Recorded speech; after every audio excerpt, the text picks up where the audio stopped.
ओम शांति।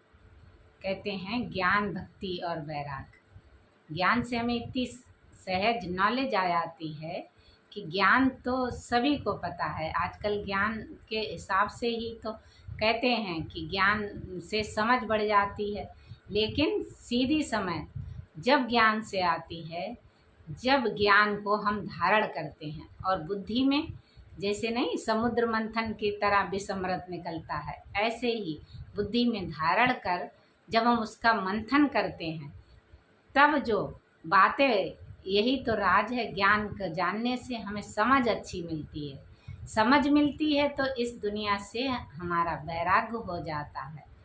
तो ज्ञान हमें समझ देता है। वहीं कितने लोग किन बातों को क्या, कैसे, क्यों ऐसा नहीं होना चाहिए थे, बाबा कहते हैं ना, जो राज को नहीं जानते वो नाराज होते हैं, और जिन्होंने जान लिया कि ये तो होना ही है, ये तो ड्रामा में ऐसा, इनका ऐसा ही पार्ट है, तो उस हिसाब से वो काम भी करेंगे।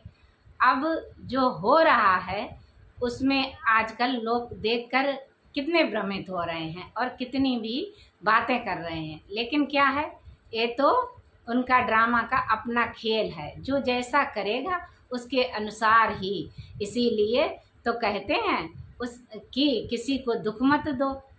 तो इसका भी राज नहीं जानते तो ऐसे ऐसे दुख देने लग पड़ते हैं। पति पत्नी को दे रही, पति पति को दे रहा, बच्चे माँ बाप को दे रहे, कितनी तरह से दुनिया में एक दूसरे को दुख देते रहते हैं। हर तरह से, कोई किराएदार है तो मकान मालिक दुख दे रहा है, हर इंसान एक दूसरे को दुखी कर ही रहा है।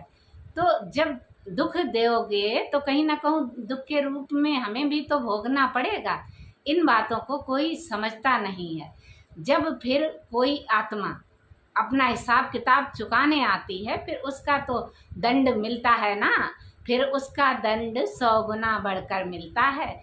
इसलिए अपने आप को जानो कि मैं कौन हूँ, मैं कौन हूँ और मुझे क्या करना है, और मुझे क्या करना है ये सोचकर जब हम कार्य करते हैं, कैसे बोलना है, कैसे चलना है, कैसे उठना है, कैसे बैठना है, कैसे खाना है, कैसे सोना है, क्या दिन रात हम उन्हीं चीज़ों में लिप्त रहते हैं जिन चीज़ों से हमें कुछ मिलना नहीं है।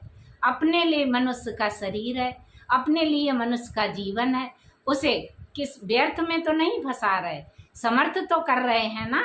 देखो, सुनो, सुनते हुए भी, देखते हुए भी देखो ना, सुनते हुए सुनो ना, और बोलते हुए भी बोलो ना।